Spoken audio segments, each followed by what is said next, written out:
Series নির্ধারণের ম্যাচে আগামীকাল মোকাবেলা করবেন বাংলাদেশ ভার্সেস নিউজিল্যান্ড। প্রথম ম্যাচেই গোহারা হেরে একটা ম্যাচ পিছিয়ে আছে বাংলা টাইগাররা। সহজ ম্যাচটাকে কীভাবে করে হারাতে হয় তা অবশ্যই জানা আছে টিম টাইগারদের। ঠিক তেমনভাবেই তারা লজ্জার হারটা হেরেছে।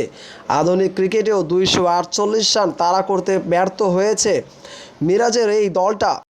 যেখানে বাংলার বোলিং তোপে পড়েছিল নিউজিল্যান্ড দল, একের পর এক উইকেট বিলিয়ে দিয়ে এসেছে, 248-এরই তারা গুটিয়ে গেছে। সেখানে বাংলার ব্যাটসম্যানরা মুখ থুবড়ে পড়েছে নিউজিল্যান্ডের বোলারদের সামনে। ও টপ অর্ডার থেকে শুরু করে মিডল অর্ডার সবাই ছিল ব্যর্থ। কেউ নিজেদের দায়িত্বশীলতার ব্যাটিংটা করতে পারেনি। সাইফ, নাজমুল শান্ত তারা যেন একেবারে বাচ্চা টাইপের খেলেছে।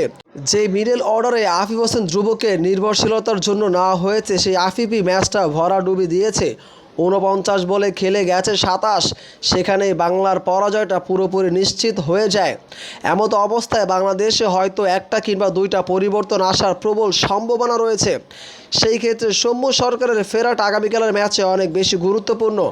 ওপেনিংয়ে কি সৌম্যকে দেখা যাবে নাকি মিডল অর্ডারে, তাই হয়তো ম্যানেজমেন্ট চিন্তা করছে। সেই ক্ষেত্রে তানজিদ তামিমের সাথে হয়তো সৌম্যকে ওপেনিংয়ে দেখা যেতে পারে, কিংবা নাজমুল শান্তর পরিবর্তে সৌম্যকে ওয়ান ডাউনে নামতে হতে পারে, অথবা সৌম্য সরকারকে আফিফ হোসেন ধ্রুবর স্থানে শেষের দিকে ব্যাটিংয়ের একটা প্রয়াস চলবে। বাংলাদেশ দলকে যদি এই সিরিজটা বাঁচাতে হয়, অবশ্যই তাদেরকে আগামীকালের এই ম্যাচটা জয়লাভ করতেই হবে। না হলে নিউজিল্যান্ডের কাছে হারলেই এই সিরিজ থেকে থুবড়ে যাবে বাংলাদেশের দলটা। তো বাংলাদেশ দলের ঘুরে দাঁড়ানোর সামর্থ্য অবশ্যই আছে। সে কাজটাকে করতে পারবে বাংলার ব্যাটসম্যান বোলাররা, তা জানার জন্য আরও একটা দিন অপেক্ষা করতে হচ্ছে।